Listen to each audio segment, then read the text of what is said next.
Hello everyone, welcome to Coach by Punitji. Coach, the journey from struggle to success. જેનું tagline છે તું खुद की खोज में निकल, तू किस लिए हताश है, तू चल तेरे वजूद की समय को भी तलाश है. આજના આપણા guest versatile personality, CA, CS, anchor અને પોતાના શબ્દોથી બધાને વશીભૂત કરનાર એક બહુ જ સારા લેખક ભૂમિકા પિરાણીજી. વેલકમ ટુ કોચ. Thank you so much. And આ મને અત્યાર સુધી પોતાના શબ્દોથી જે લોકોના હૃદયને ટચ કરી જાય છે એવી અત્યારે એક ન્યૂ બુક લોન્ચ કરી છે જેનું નામ છે ભાઈ આખર પ્રેમ કા. આ ટોપિક જ એટલો સરસ છે, એટલું હૃદયને સ્પર્શી જાય છે. તો મેમ, હું તમને પૂછવા ઈચ્છીશ કે આ બુકનો વિચાર કઈ રીતે આવ્યો, આ ટોપિકનો વિચાર કઈ રીતે આવ્યો આપને? આની પહેલા મારી 2 પુસ્તક લખાઈ છે. ઓકે. એક પુસ્તક પહેલી જે લખાઈ એ કાવ્ય, ગીત અને ગરબાની લખાઈ. ઓકે. બીજી પુસ્તક લખાઈ એમાં વિચારોનું મનોમંથન, જે જીવન જીવવા માટે જરૂરી છે એમાં ટૂંકી વાર્તાઓ લખી. વાવ.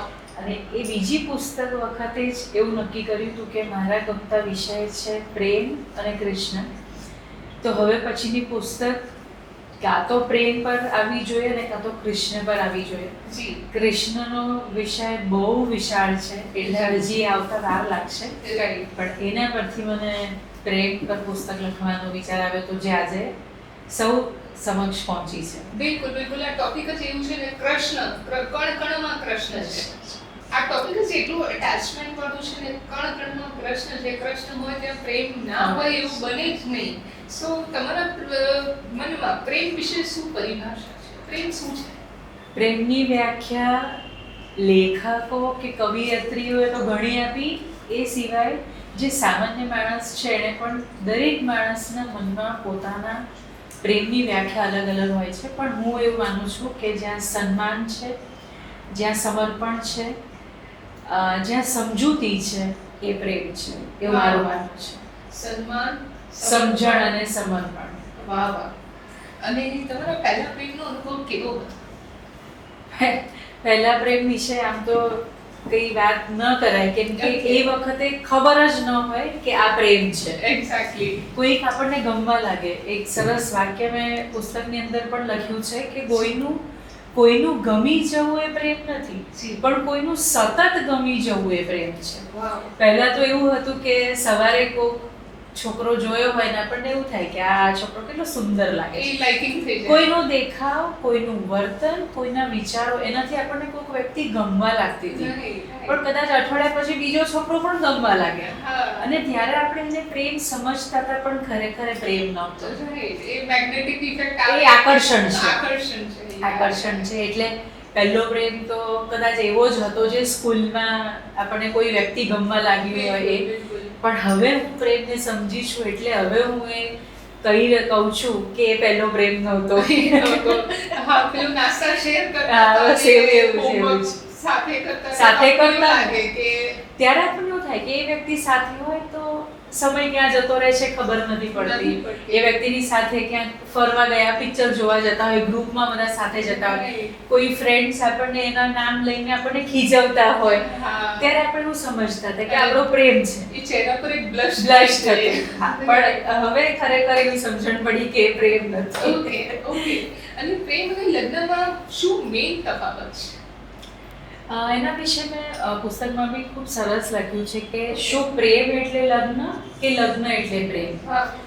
ઘણી જગ્યાએ અત્યારના યુગમાં પણ એવું જોઈએ છીએ આપણે કે લગ્ન થઈ જાય, બંને વ્યક્તિ એક જ પલંગમાં રાતોની રાતો સાથે રહ્યા હોય, પણ એ બંને વચ્ચે એક સૂક્ષ્મ દિવાલ હોય. એ બંને એકબીજાને સમજી નથી શકતા, એ બંને એકબીજાને દિલ ખોલીને વાત નથી કરી શકતા.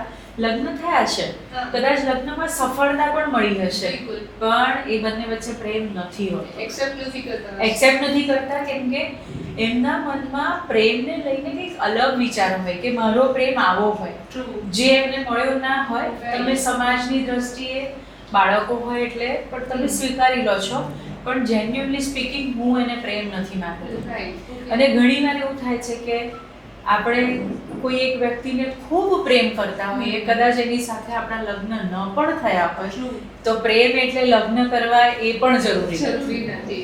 કે તમે જે વ્યક્તિને પ્રેમ કરો છો એ વ્યક્તિ માટે સતત પ્રાર્થના કરવી, એ વ્યક્તિને ખુશ રાખવું, એના માટે એ વ્યક્તિ જેમાં ખુશ છે ને એ કરવું એ પ્રેમ છે. પછી ભલે તમારા લગ્ન એની સાથે થયા કે ના થયા એ મારું માનવું છે. બધાના વિચારો અલગ અલગ હોય, પણ મેં જે અનુભવ્યું છે એ હું આ કહું છું કે લગ્ન એટલે પ્રેમ છે. પ્રેમ હશે જે બે વ્યક્તિઓ વચ્ચે. તમે જોજો ઘણી લગ્ન થયેલી વ્યક્તિઓને તમે રસ્તામાં પણ ક્યાંક જોશો ને તો તમે અનુમાન લગાવી શકો છો કે આ બંને વચ્ચે કઈ કેમિસ્ટ્રી મેચ નથી. એ તમને ખબર પડી જ જાય, દેખાઈ આવે છે. અને ઘણી વાર એવું હોય કે એક પ્રેમી અને પ્રેમિકા સાથે બેઠા હોય ને તોય તમને એવું લાગે કે આ બંને હસબન્ડ વાઈફ છે. એટલે this is the real definition or the truth કે લગ્ન એટલે પ્રેમ છે એવું માનવું નહીં, અને પ્રેમ એટલે લગ્ન કરવા એવું પણ માનવું. બિલકુલ, એટલે ઇલ્યુઝન ને રિયાલિટીમાં બહુ ફેર છે. વાવ. શું પ્રેમ એક વખત જ થાય કે વારંવાર થઈ શકે? ક્યારેય હું આ વાત સાથે સહેમત નથી કે પ્રેમ ફક્ત એક જ વાર. રાઈટ. પ્રેમ એટલે અત્યારના જમાનામાં લોકો શારીરિક સંબંધને પ્રેમ લે છે. જે મેં આ પુસ્તકમાં તદ્દન નકારેલું વાક્ય છે કે શારીરિક સંબંધ એટલે પ્રેમ નથી. ઓકે. મને કોઈ વ્યક્તિ સાથે મારી રોજિંદા જીવનની શૈલીઓ શેર કરવી છે કે મને એ વ્યક્તિ સાથે શેર કરવું ગમે છે, આ પ્રેમ છે. મને કોઈ વ્યક્તિ સાથે બેસવું, મને કોઈ વ્યક્તિ સાથે મારા દુઃખ શેર કરવા ગમે છે તો એ પ્રેમ છે. સમય વિતાવવો છે. મને કોઈ સાથે ફોન પર વાત કરવી ગમે છે, ભલે એકબીજાને મળ્યા ના હોય તો બી તમે એને પ્રેમ કહી શકો છો. અને આ પ્રેમમાં કોઈ જ ખરાબી નથી. બિલકુલ, એ મધુર ક્ષણો હોય એકબીજાને શેર કરવી. એક્ઝેક્ટલી. પ્રેમ, દરેક પ્રેમમાં તમે તમારી મર્યાદા નક્કી કરો જ છો. કે તમે કોઈ સાથે વાત કરીને પણ પોતાની જાતને પ્રેમ ફીલ કરાવી શકતા હોય તો તમને તમારી મર્યાદા ખબર છે કે આ વ્યક્તિ સાથે મારે કઈ મર્યાદા સુધી વાત કરવાની. બંને વ્યક્તિ સહમત ના થાય ત્યાં સુધી રિલેશનશિપને આગળ લઈ જવાની મતલબ જ નથી. તો હું એવું માનું છું કે એક જ વખત પ્રેમ થાય એવું નથી હોતું. તમારા જીવનમાં ઘણી બધી વ્યક્તિઓ એવી આવશે કે જેનાથી તમને પ્રેમ થશે. અને એ પ્રેમ પુરુષ જ હોય એવું જરૂરી નથી. બહેન છે, મમ્મી છે, દીકરો છે, દીકરી છે, મિત્ર છે. મિત્ર સાથેના પણ એક સ્ત્રી અને પુરુષના ઘણા સંબંધ હોય છે. એ મેં આમાં એવું લખ્યું છે દોસ્તીના ચેપ્ટરમાં કે છેલ્લો પ્રશ્ન તો મારો એ જ છે જે સમાજ કાયમ પૂછે કે એક સ્ત્રી અને પુરુષ મિત્ર હોઈ શકે? હોઈ શકે. હું દ્રઢપણે માનું છું. કારણ કે એ બંને જણાએ પોતાની મર્યાદા નક્કી કરેલી છે. એ વ્યક્તિ ગમે છે, પ્રેમ પણ છે, પણ ત્યાં એક મર્યાદાથી આગળ કશું નથી. એટલે બધા જે રીતે પ્રેમને એક દિશામાં જોઈ રહ્યા છે, એક જગ્યા પર લઈ જઈ રહ્યા છે ને એના કરતા કંઈક અલગ છે જે લોકો જોવા નથી માંગતા. એટલે બધા એવું કહે છે કે એકવાર પ્રેમ થઈ ગયો બીજી વાર કેવી રીતે થાય? એવું નથી. અને સૌથી પહેલી વાત એ કે પ્રેમમાં કોઈ દિવસ કોઈ રૂલ્સ અને રેગ્યુલેશન થી, કોઈ કરારથી તમે કોઈને બાંધી નથી. બંધન નથી. તમને મજા નથી આવતી તો તમે રિલેશનશિપમાં ના રહો. પણ તમે કોઈને દસ્તાવેજ નહીં કરાવી શકો કે તારે આવી જ રીતે રહેવાનું ને આપણે બે આવી જ રીતે રહેવાનું. એવું પોસિબલ જ નથી. રાઈટ. રૂલ્સ એન્ડ રેગ્યુલેશન થી તમે પ્રેમને આગળ ના વધારી શકો. સાચી વાત છે. શું તમે માનો છો લવ એટ ફર્સ્ટ સાઇટ સાચું હોય છે? એ પણ મેં લખ્યું છે કે લવ એટ ફર્સ્ટ સાઇટ થઈ શકે, પણ એ ખરેખર પ્રેમ છે કે આકર્ષણ છે એ તમારે નક્કી કરવું રહ્યું. એ ક્લેરિટી લાવવી પડે. એમાં મેં એવું લખ્યું છે કે સમજો કે કોઈ એક વ્યક્તિ ગમી ગયું અને સામેવાળી વ્યક્તિ સહાનુભૂતિથી કે એક મિત્ર તરીકે એને કંઈક મદદ કરે છે, એની સાથે રહે છે, તો આપણને તો એ વ્યક્તિ ગમતું હતું એટલે આપણે તો 100 સપનાઓ જોઈ લીધા. બિલકુલ. અને સામેવાળી વ્યક્તિને ખબર પડે કે ભાઈ આ મારી સાથે વધારે રિલેશનશિપમાં ઉતરવા માંગે છે અને જ્યારે એની તરફથી તરછોડી દેવામાં આવે ત્યારે આપણને એવું ફીલ થાય કે હું તો એ વ્યક્તિને પ્રેમ કરતી હતી, એ પણ મારી સાથે સરખી રીતે બિહેવ કરતા હતા, તો આજે કેમ આવું થયું? એ આઘાત લાગે. એક્ઝેક્ટલી. અને એ આઘાત અત્યારે બધામાં સહન કરવાની શક્તિ જ નથી. કોઈ જ એવા સ્ટ્રોંગ હોય છે જે એ આઘાતના એ ડિપ્રેશનમાંથી બહાર નીકળી શકે છે.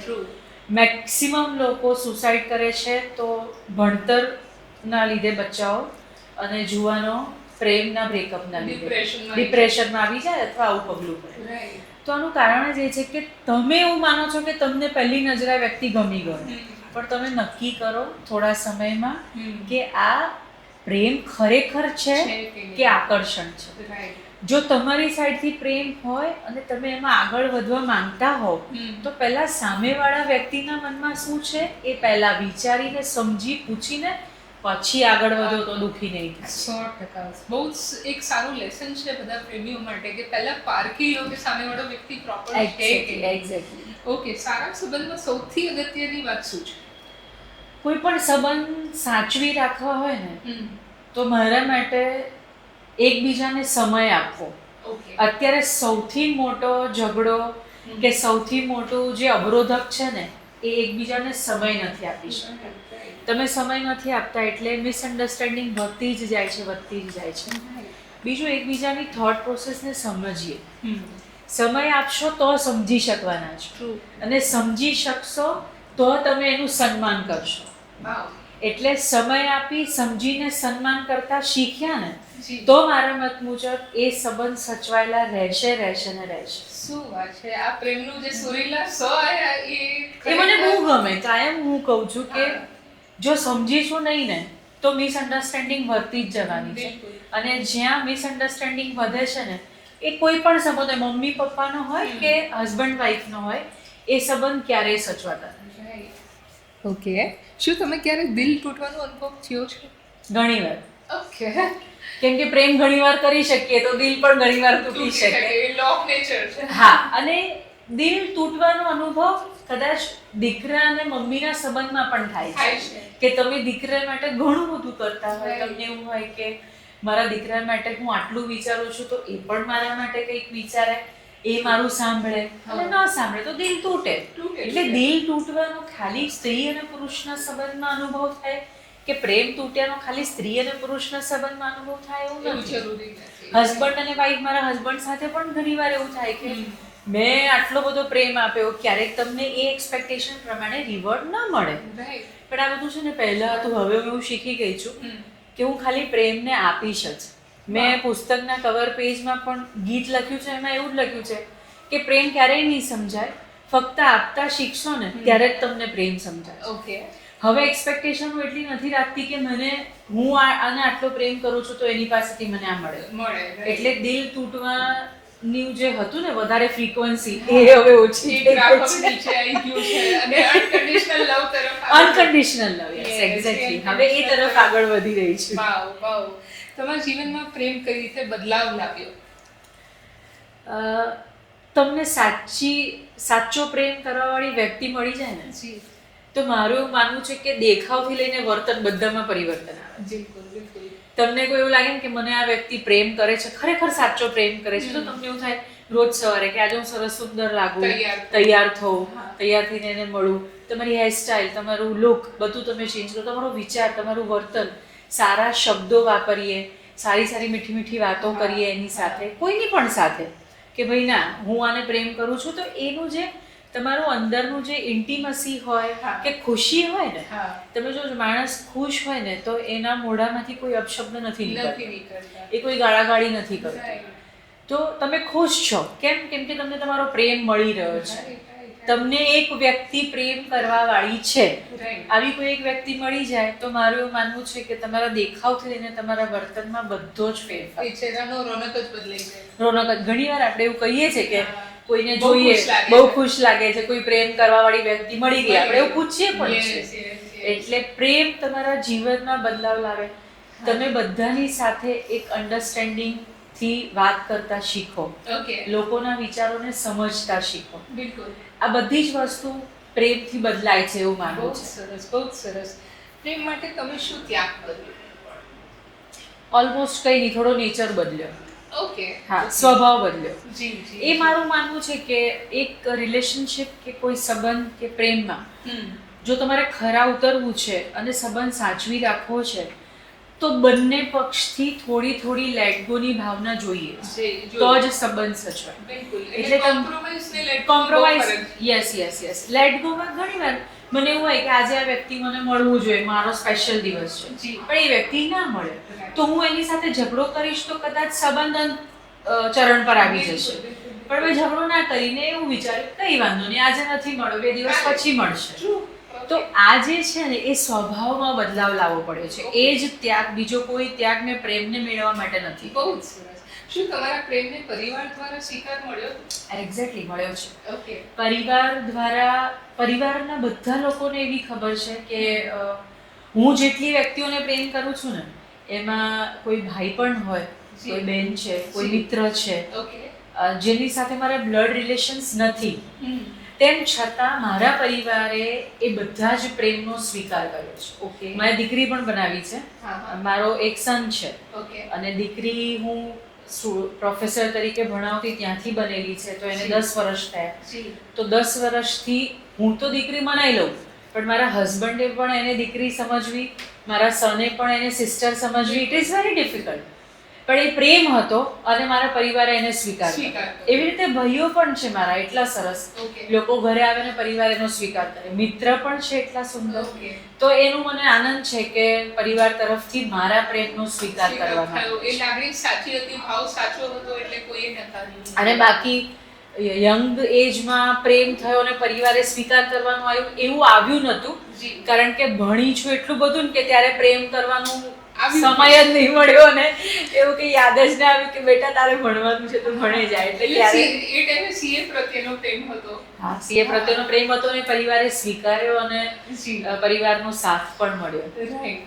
આજે યુવાનોનો જે પ્રેમમાં જુસ્સો અને ચિંતાઓ અનુભવ થઈ રહી છે, સો એનાથી એ લોકોએ બચવું કઈ રીતે? યુવાનોમાં આ જ તકલીફ છે જે મેં આમાં લખ્યું છે કે આંગળીના ટેવે પ્રેમ બદલાય છે. આજે આંગળીના ટેવે કરતા બી એક સાથે 4 છોકરીઓ અને 4 છોકરાઓ સાથે પણ પ્રેમ કરતા હોય છે, એવા પણ આપણે ઉદાહરણો જોયા છે. હવે ત્યારે તમને એનું રિયલાઇઝેશન નથી હોતું કે આ વસ્તુની જે આઉટકમ આવશે ને એ શું હશે. એ ખબર પડે છે ને જ્યારે ત્યારે બહુ મોડું થઈ ગયું હોય અને પછી ચિંતામાં આવી અને યુવાનો કોઈ ખોટું પગલું ભરે છે. એટલે જ મેં કહ્યું છે કે પ્રેમને સમજીને પ્રેમમાં પડતા શીખો. અને સમજીને પડ્યા હશો ને તો તમને કોઈ તકલીફ નહીં થાય.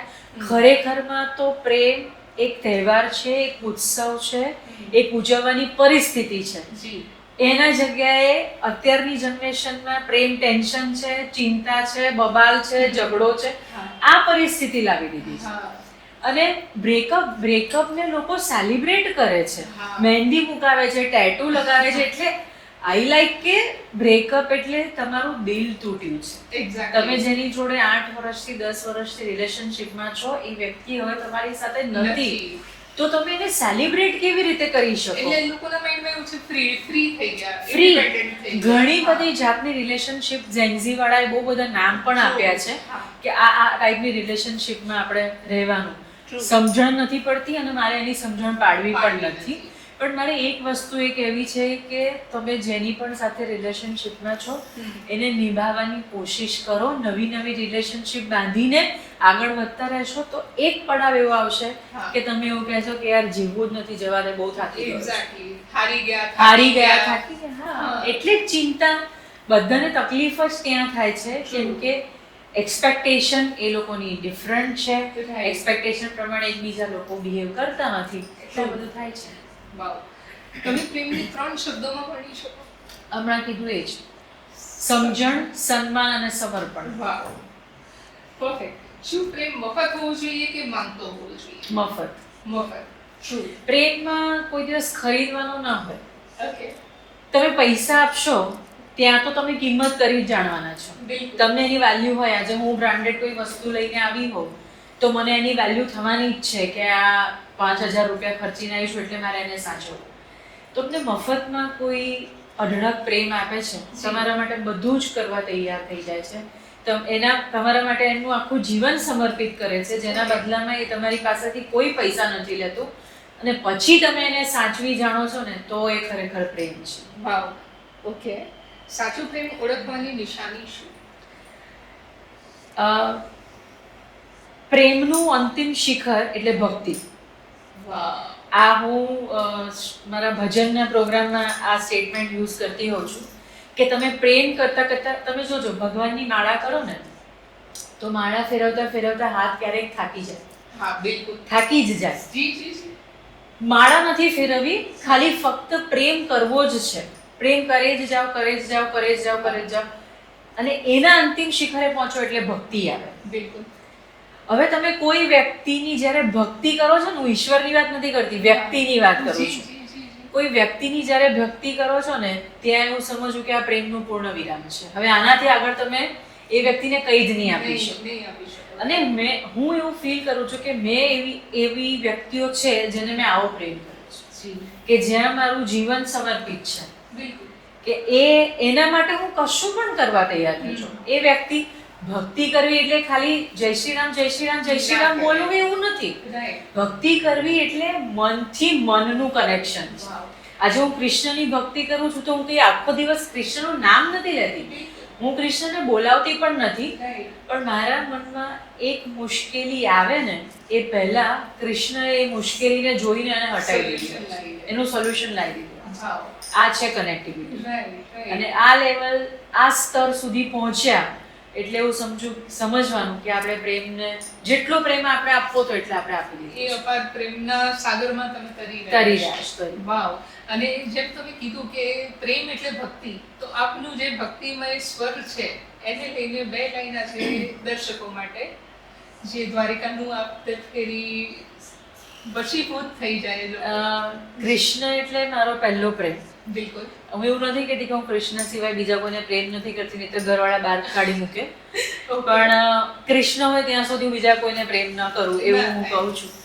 અને કદાચ કૃષ્ણ થકી જ આ જે શબ્દો સાથે ચાર્ટર્ડ એકાઉન્ટ અને કંપની સેક્રેટરી થઈને તમારે શબ્દો સાથે રમવાનું આવે એ પોસિબલ છે જ નહીં, કેમ કે હું સાહિત્યની માણસ જ નથી, હું આંકડાની માણસ છું.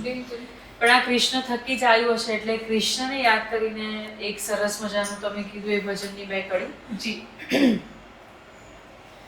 દ્વારિકાનો નાથ મારો રાજા રણ છોડ છે, એણે મને માયા લગાડી રે.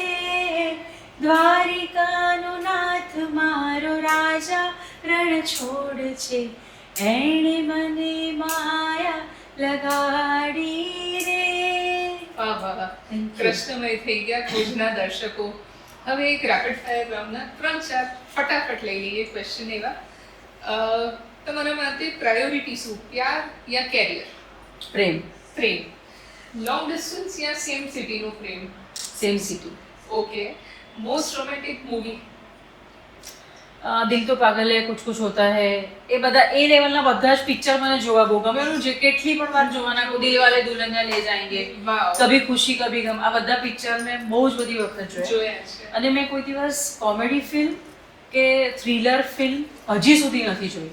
અને હોલીવુડને મારે તો કોઈ કનેક્શન જ નથી. ખાલી ને ખાલી મેં રોમેન્ટિક ફિલ્મ જોઈ છે. અને લવ મેરેજ યા અરેન્જ મેરેજ? કરવા હતા લવ મેરેજ પણ થયા છે arrange marriage. One word for heartbreak? Patience. Patience. One word for prem? Krishna. Krishna. Red flag in a relationship? ગુસ્સો. ઓકે. સો આ હતા આપણી સાથે બહુ જ સુરીલા, બહુ જ સમજણ ભર્યા અને બહુ જ ઉમદા એક લેખક કહો, CA, CS, ઓથર, જેટલું કહું એટલું ઓછું છે, એવા હતા આજના આપણા guest Bhumika Viraniji. Thank you so much ma'am for coming on Khoj. Thank you so much Puneetji. ખોજના પોડકાસ્ટમાં આજે મને આવવાનું એક આમંત્રણ મળ્યું અને મારી નવી વિમોચન થયેલી પુસ્તક વિશે વાત થઈ અને મારા ગમતા વિષય પર વાત થઈ. જનરલી એવું હોય કે મારી સફર, મારી જર્ની અને મારા સંઘર્ષ વિશે વાત થતી હોય.